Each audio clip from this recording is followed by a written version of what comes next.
দেখো ওয়াও, পাখিগুলো যে যাচ্ছে দেখো কি সুন্দর লাগছে। গরু বাঁধা আছে দেখো, আমাদের গ্রামের রাস্তা আঁকা বাঁকা, দেখে মনটা কেমন ভরে যায় তাই না?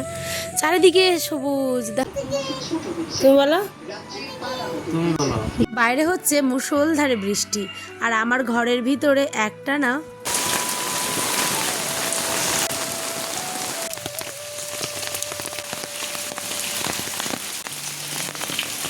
কাল থেকে রাত্রি অবধি 101টা কাজ। সত্যি বলছি, বৃষ্টির দিনের এই দিনগুলো কিন্তু এক অন্যরকমের আমেজ নিয়ে আসে আমাদের জীবনে, তাই না?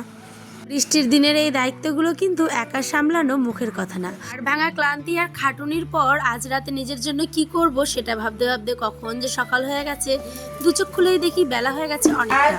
কচু তরকারি, শাক, আলু, দম আছে রাত্রের, করলা। কাজ শেষেই দেখো বসেছি শুকনো দুটো রুটি আর নিয়ে বসেছি একটুখানি তরকারি, সেটাও আবার বাসি। আজ রান্না করব কাঁচা পাঙ্গাস মাছ। তোমরাও দেখবে বৃষ্টির দিনে গ্রাম বাংলার এই কাঁচা পাঙ্গাস মাছটা রান্না ঠিক আমি কিভাবে করি। চলো তবে শুরু করছি আজকের নতুন দিনের সাথে নতুন সকাল। Hello everyone, good morning and welcome back to our new video. উত্তর দিনাজপুর জেলা থেকে আমি পাইল। আমাদের গল্প আবার শুরু হলো নতুন একটি দিন দেখে। সকালে উঠে আমাদের গৃহিণীদের কি কাজ? সময় মতো সবাইকে আপ্যায়ন করা, তাই না? স্বামী হোক কিংবা ছেলে। বন্ধুরা এখন রান্না বসাবো, এখন বাজে 8:30টার মতো। শুভ সকাল, জানি আজকে ব্লগটা শুরু করছি, তবে চলো আজ এখন বাজে হচ্ছে 8:30টার মতো। তো এখন এই যে চাল ধুতে নিয়ে এসেছি এই যে কলপারে। তো চালগুলোকে ধুয়ে ভাত বসাবো এখন, আর সাথে হবে কচুর তরকারি আর শাক ভাজা। তো পুরো ভিডিওটা দেখো। আর এটা হচ্ছে একটা নতুন নাইটি, ঠিক আছে? তো এই নতুন নাইটিটা কেমন লাগে অবশ্যই জানিও কেমন। এইদিকে দেখো গাছ তো পাখি এসেছে, পাখিগুলো দেখেছো কত পাখি এসেছে। সকালবেলাটা এখানে আমাদের আসেই পাখি। আর ওয়েদারটা সকালটা রাত কিন্তু বৃষ্টি হয়েছে, এখন একটু বৃষ্টি থামলো আর কি। রুটিও বানাতে পারি, কোনো ঠিক নেই, দেখা যাক। ভাতটা একবেলার জন্য আবার রুটি যেহেতু তুলে নিয়ে দিচ্ছে আদা। ওদের মতোই আমিও বড্ড তাড়াহুড়ায় থাকি জানো। মনে হয় কখন যে খাইয়ে দাইয়ে আমার হাজব্যান্ডকে ঠিক টাইম মতো পাঠাতে পারবো, তারপরে চট জলদি আসবো তোমাদের সাথে গল্প করতে। বৃষ্টির দিনের এই ভেজা গল্পগুলোই কিন্তু প্রত্যেকটা বাড়িরই হয়তো, তাই না? এখন একটুখানি বৃষ্টি থেমেছে, দেখো না। আজকে বাসি কাজগুলো কিন্তু তোমাদের সাথে শেয়ার করাই হয়নি। সকালে উঠেই কিন্তু অনেক কাজ করেছি, তাই স্নানটাও সেরে নিয়েছি। তারপরে ফ্রেশ হয়ে বসে দিলাম ভাত। জানো, এই গ্রাম বাংলার এই কচু ঘেঁচুগুলোই কিন্তু খেতে লাগে দুর্দান্ত। বিশেষ করে বৃষ্টির দিনের এর স্বাদ যেন হয়ে ওঠে দ্বিগুণ। এই বৃষ্টির দিনে এই কচুগুলোকে আমরা কিন্তু রান্না করব আজকে, আর সাথে তোমাদের সাথেও শেয়ার করব। এইটা দেখছো বড় কত কচু, এটাকে অনেকে বলে গাটি কচু, কেউ বলে পুঁতি কচু। তাই এটাকে আমি আর কি বলি বলো, তোমরাই জানিও তোমাদের এলাকায় কি বলে। তার সাথে করব এই যে কচি কচি ডাঁটা শাকের ভাজা। 2 দিন হয়েছে ডাঁটা শাকটা আনা, কিন্তু বেশি দিন থাকলে কিন্তু সে আবার লজ্জায় পুরো লতিয়ে যায়। তাই ভাবলাম চলো টাটকা থাকতে থাকতেই আজ এটাকে ভাজা ভাজা করব। বাই দ্য ওয়ে, নাইটিটা তোমাদের যে প্রথমেই বললাম কেমন হয়েছে বলো তো। তোমরা যদি কেউ নিতে চাও তাহলে অবশ্যই কিন্তু আমাকে কমেন্টে জানিও। আমি আমার নাইটির যে লিঙ্কটা সেটা কিন্তু ডেসক্রিপশানে দিয়ে দিব, ওকে? আর এইখানে কিন্তু আমি বসিয়ে দিলাম ভাত। ভাতটাও আমার প্রায় অর্ধেক সেদ্ধ। তারপরে কিছু পাঁচফোড়ন দিয়ে দিলাম কড়াইয়ে। আমার মা দাদিরা বলতো যে কোনো কচু রান্না বা যে কোনো তরকারিতে যখন একটুখানি ভাজা মশলা পড়ে তার স্বাদ দেখবে দ্বিগুণ হয়ে যায়। ঠিক তার কথাটা মনে করে আজকে আমি একটুখানি পাঁচফোড়ন মশলাটা কিন্তু এই কচু রান্নাটাতে মিক্স করব। বিশ্বাস করবে না, স্বাদে যেমন খাঁটি, গন্ধেও তেমন কিন্তু দুর্দান্ত। আর এইদিকে শাক ভাজাটাতে পেঁয়াজ সম্বাস দিলাম আর শুকনো লঙ্কা। শাকটা কিন্তু সেদ্ধ করা হয়েছে লবণ আর জল দিয়ে। তোমরা তো জানোই ডাঁটা শাক খেতে কারা কারা ভালোবাসো, এটা গ্রামের খাঁটি ক্ষেতের ডাঁটা শাক। চলো রান্না কিন্তু কমপ্লিট। এবার আমার হাজব্যান্ডকে আমি দিয়ে দিলাম হচ্ছে খেতে। তোমার দাদাভাই খাওয়া দাওয়া করেই কিন্তু এক্ষুনি বেরিয়ে পড়বে তার দৈনন্দিন জীবনের যুদ্ধে। তার যুদ্ধটা একরকম, আমার যুদ্ধটা একরকম। প্রত্যেকটা গল্পই হয়তো অনেকজনের অনেক রকমের, কিন্তু কোথাও গিয়ে সারাংশটা ঠিক একই জায়গায় গিয়ে দাঁড়িয়ে থাকে, তাই না? বরকে এগিয়ে দিতে যাচ্ছি এখন, ছেলে বায়না ধরেছে বাবা আমি তোমার সাথে যাব। আর আমাদের গ্রামের বাড়ির অবস্থা দেখো, এক হাঁটু ভর্তি কাদা। কি করবে বলো? এইভাবেই পথ চলতে হচ্ছে দিনের পর দিন। আর যেই পথে তোমরা হচ্ছ আমার সাক্ষী, প্রত্যেকটা দিনের সাক্ষী হচ্ছে তোমরা, কারণ তোমাদের সাথেই যে আমার পথ চলা, তাই না? এইখানে কিন্তু আয়ান বায়না ধরেছে তার বাবার সাথে যাবে। দেখো সামনের দিকে স্কুটিতে ছেলেকে কিন্তু বসিয়ে নিয়েছে। এবার আমি পিছনে দৌড়াতে দৌড়াতে যাব, বলবো দাঁড়াও দাঁড়াও, আয়ানকে এখন নিতে হবে, তাই না? তার সাথে ওই এইরকম পথটা একটু আসবেই।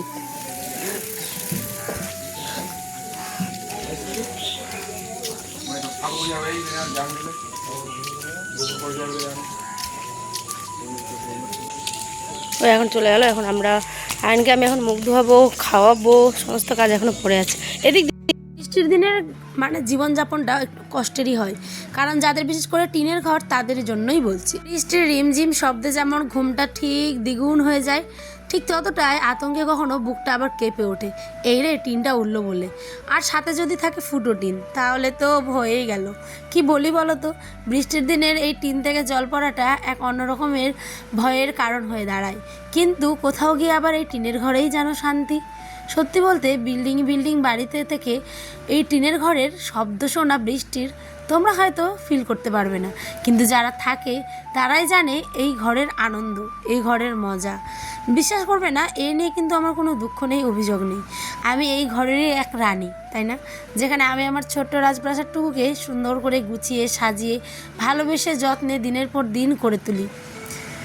চলো সিঁড়িটাকেও ধুয়ে নিলাম ভালো করে, মোটামুটি ধুয়েছি, জলটা দিইনি কারণ বৃষ্টির জল তো পড়তেই থাকে, তাই না? উঠোনটাকে ঝাড় দেওয়া কিন্তু সকালেই হয়ে গেছে। এবার আমি কিন্তু যাব এখন ঝাঁটাটাকে ধুয়ে রাখতে, আর এখন কিন্তু বালতিগুলোকে ভালো করে পরিষ্কার পরিপাটি করে গুছিয়ে রাখবো। কাজ শেষ হলে না, ঘর যখন শান্তি থাকে তখন মনে হয় খাওয়ারটাও শান্তির, আর যখন ঘর গুছানো থাকে না তখন মনে হয় খাওয়ারটাও যেন কেমন একটা ভার হয়ে থাকে মাথার উপরে, কখন আমার কাজগুলো হবে। যাই হোক চলো, ছেলে কিন্তু উঠে পড়েছে। এবার ছেলে বলছে, মামা আমি ব্রাশ করলাম, মামাকে মুখটা ধুইয়ে দাও। তো কি করবে, আমার ছেলে কিন্তু নিজে নিজে ব্রাশ করতে পারে। আমার ছেলের এখন 3 বছর প্লাস, কিন্তু এত বোঝে, নিজে নিজে কিন্তু ব্রাশটুকুও করে। আমি শুধুমাত্র একটু হেল্প করি আর কি। যা চলো ঘরে চলে আসি, সমস্ত কাজ বাইরের কমপ্লিট। এবার ঘরটাকে একটুখানি গুছবো, কারণ যেটা আমার এক ঘর এক বারান্দা, এইটা নিয়েই তো আমার সংসার, তাই না? তাই ঘরটাকে একটুখানি পরিপাটি করি। একটা নতুন বেড কভার বিছালাম, নতুন বলতে এটা ডেলি ইউজই করি, দিনের বেলা পাতি, আর রাতে যেটা পাতি সেটা একটুখানি ধুয়ে দিয়েছি, কারণ এখন তো গরম খুবই। আর এই গরমের মধ্যে কিন্তু আমি বিছানার চাদর 2 দিনের বেশি রাখতেই পারি না। এটা আমার ব্যাড হ্যাবিট না খারাপ হ্যাবিট, হ্যাঁ মানে হ্যাবিট আমি জানি না, কিন্তু বিশেষ করে এটা আমার অভ্যেস, আমি পারি না রাখতে। তাই দেখো আমি কিন্তু চেঞ্জ করে দিয়ে মুসুরিটাকে সুন্দরভাবে গুজিয়ে দিলাম, আর এরপরে একে একে বালিশগুলোকেও রেখে দিলাম। চলো পুরানা বিছানার চাদরটাকে একটুখানি ধুয়ে নিই। সার্ফ নেই, সাবানও নেই, তাই ভাবলাম চলো একটুখানি জল দেই, কেননা ধোয়া হয়ে যাক। আমি যেমন আমি তেমনটাই তোমাদের সাথে শেয়ার করি, এক্সট্রাভাবে কিছু দেখানোর নেই জানো। তাই তোমরা ব্লগগুলো এত ভালোবাসা দাও যে আমি তোমাদের ভালোবাসা পেয়ে নিজেকে ধন্য মনে করেছি। আচ্ছা আমি তো গ্রামে একটা সাধারণ ছাপোষা মধ্যবিত্ত পরিবারের মেয়ে, তাই না? তার মধ্যে তোমরা যে ভালোবাসাটা আমাকে দিয়েছো, আমি তোমাদের কাছে মানে আজীবন ঋণী। চলো এখন কিছু আমি একটুখানি খাবার বানাবো, চলো তোমাদের সাথেও এবার শেয়ার করি। আজকে তো আমি ভাত করেছি, কিন্তু ভাত আর খেতে পারছি না, খেয়ে খেয়ে অলরেডি অনেকটা মোটা হয়ে গেছি। তাই ভাবলাম চলো কয়েকটা রুটি বানাই আর কি। নেই ঠিক আছে, ভাত, কচু তরকারি, শাক, আলু দম আছে রাত্রের, করলা ভাজা আছে। তো ভাবলাম চলো কয়েকটা রুটি বানিয়ে নিই, সকাল সকাল একটু রুটি শাক তরকারি দিয়ে খাওয়ার একটা আলাদা টেস্ট। তো ওই জন্যই আর কি আটাটা মাখলাম। তোমার দাদাভাই ভাত খেয়ে গেল, ভাত নিয়ে গেল। ভাত আছে কিন্তু ভালো লাগে না সবসময় ভাত খেতে। আর এই আটাটা এত টেস্টি, সত্যি কথা বলতে ভীষণ ভালো হয়, নরম সফট হয়, রুমালের মতো হয় রুটিগুলো, মানে হাতের মুখে চলে আসে, এত সুন্দর খেতে হয়। তো যেই কারণে আমি এই যে বানাই নিচ্ছি একটুখানি, ছেলেকে ভাত খাওয়াবো, আমি রুটি খাবো, তারপরে আসবো লাইভে। কারণ আমি প্রত্যেক দিনই লাইভে আসবো, 11:30 12টার দিকে আসবো, ঠিক আছে? আর চলো এখন এটা বানিয়ে নিই।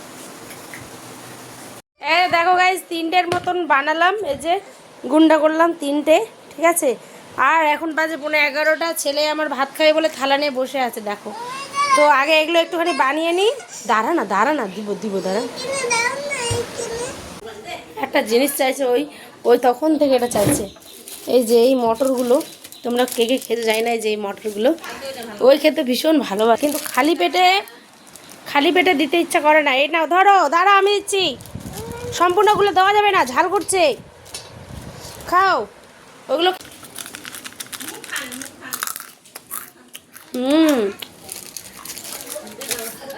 সারাদিন হাড় ভাঙা মানে পরিশ্রম করি জানো। সত্যি কথা বলতে সংসারে কি 4টি কাজ? তারপরেও তো কত লোক কত কিছু বলে, আমরা যারা মেয়েরা করি সংসারের কাজ তারাই বুঝি। তারপরেও হয়তো শুনতে হয় কাউকে কাউকে যে হ্যাঁ সারাদিন বাড়িতে করোটা কি। এই প্রশ্নটা 100-র মধ্যে 96% বাড়িতেই কিন্তু করে থাকে। তো চলো কী করা যাবে, এটাই তো আমাদের মেয়েদের জীবন, তাই না? তাই আমি এই সমস্ত কাজগুলো করে সারাদিন যখন খাটনি করি, হ্যাঁ সংসারে কাজ বলতে কি সকালবেলাটাই হয়তো আমার রান্নাবাড়ি থাকে, রাত্রেও রান্নাবাড়ি করতে হয়, তারপর আমার ব্লগিং দুটো চ্যানেলে সামলাতে হয়, রিলসগুলো শ্যুট করতে হয়, আপলোড করতে হয়, এডিট করতে হয়, অনেক কাজ থাকে, যারা করে তারাই জানে। প্লাস ফেসবুকে 3টে পেজ, সব কিছুই আমাকে কিন্তু মেনটেন করতে হয়। এইদিকে আমি শাক আর রুটি, যেমনটা কথা দিয়েছিলাম, খুব ইচ্ছে করছিল শাক, গরম গরম রুটি আর একটুখানি বাসি আলুর তরকারি দিয়ে আজকে সকালটা জমিয়ে কিন্তু খাওয়া দাওয়া করলাম। গ্রাম বাংলার মানুষেরা কিন্তু সকালবেলা উঠে আগে হাঁড়ি চাপাই, ভাত বসাই। আমিও তাদের থেকে বিকল্প কিছু নেই, আমিও কিন্তু প্রতিদিন ভাতটাই করি। বাজে গাইজ 5টা, ঠিক আছে? তো এখন আমি এডিট করছিলাম, এডিট করতে করতে একদম ভয়েসটা দেওয়া জাস্ট বাদ আছে, ঠিক আছে? ভয়েসটা এখনও দিনই ক্লিয়ার হয়নি। তো এডিট করা কমপ্লিট হলে এদিকে ছেলে বাইরে ধরেছে মা খাবো খাবো, তাই দেখো এই যে এটা নিয়ে আসলে একটা দেখি, দাও তো দাও।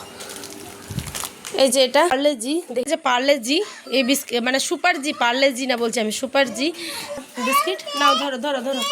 আমি ওখানে পার্লেজি বলছিলাম কারণ কি বলো তো, ওখানে পার্লেজি কিন্তু কয়েকদিন আগে কিন্তু লেখা ছিল যে ওটা পার্লেজির একটা প্যাকেট।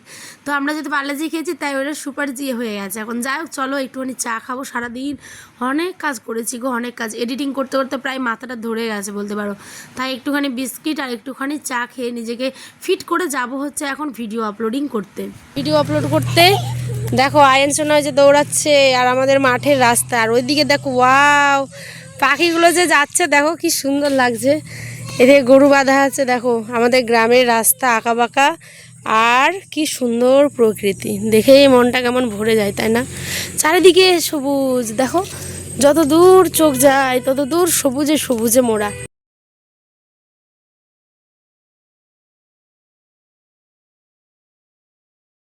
তোমরা কে কি খেয়েছো বলো আজকে? তোমরা কিন্তু অবশ্যই আমাকে কমেন্টে জানাবে। হ্যাঁ আমাদের এই গ্রামের ছোট ছোট ব্লগগুলো তোমাদের কেমন লাগছে অবশ্যই কিন্তু জানাতে ভুলো না বন্ধুরা।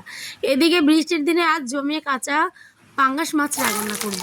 আর এই যে মাছের ডিম এনেছিল তোমাদের দাদাভাই, দেখো একটুখানি পুচকে ডিম, তো ডিমটা দিতে গিয়ে সমস্ত ডিমটাই কিন্তু ছড়িয়ে গেছে। কুমির, ওটা সিংহ। তুমি বলো, বাবার কাছে আমার আয়নসোনা কিন্তু এখন পড়তে বসেছে। আর এইদিকে আমি দেখো মিষ্টি কুমড়ো, পটল এই সমস্ত কিছু বড় আবার নিয়ে এসেছে এক্সট্রা আজকে, যেহেতু সোমবারের ব্লগ, এটা সোমবার ছিল আমাদের এখানে হাট, যেটা দোহাটি বলে। আর এখানে বেগুন দিয়ে বড়ের আবদার পাঙ্গাস মাছ খাবে, তাই কচি কিছু বেগুন ছিল সেটাকেই ভালো করে মশলা, ঘরোয়া পেঁয়াজ রসুন লঙ্কা বাটা আর কিছু পেঁয়াজ দিয়েছি ভেজে, জাস্ট এই মশলাগুলো দিয়ে আজ কিন্তু আমি রান্না করব মাছটা। জানো এই বেগুন দিয়ে মাছ খেতে আমার বড় আবার ভীষণ পছন্দ করে, যেটা রুই মাছ হোক কিংবা বাটা মাছ। তো চলো এই মাছটা আমি কিন্তু চটপট করে এখন রান্না করে নিই। বেগুন কিন্তু 90% সেদ্ধ হয়ে গেছে, আর মশলাও ভালো মতো কষিয়ে নিয়ে এই যে দেখো বিনা ভেজে কাঁচা মাছটাকেই কিন্তু দিয়ে দিতে হবে। এদিকে বর এনেছে আবার গরম গরম জিলেপি, আমি আর লোভ সামলাতে পারলাম না, বর তো খাবেই না, ছেলেকে দিয়েছি 2খানা, আমি নিয়েছি 2খানা, বাট আমি একটা পিস খাবো, একটা পিস আবার ছেলের জন্য রেখে দেবো আগামী দিনের জন্য, যেহেতু আবার বায়না ধরবে যে মামা আমি জিলাপা খাবো, আমার ছেলে আবার জিলাপির নাম দিয়েছে জিলাপা। চলো আজকের গল্প আমি এখানেই শেষ করছি, তোমরা কেমন লাগলো অবশ্যই কিন্তু কমেন্টে জানাবে। দেখা হবে অন্য একটি গল্পে অন্য আরেকদিন। বাই।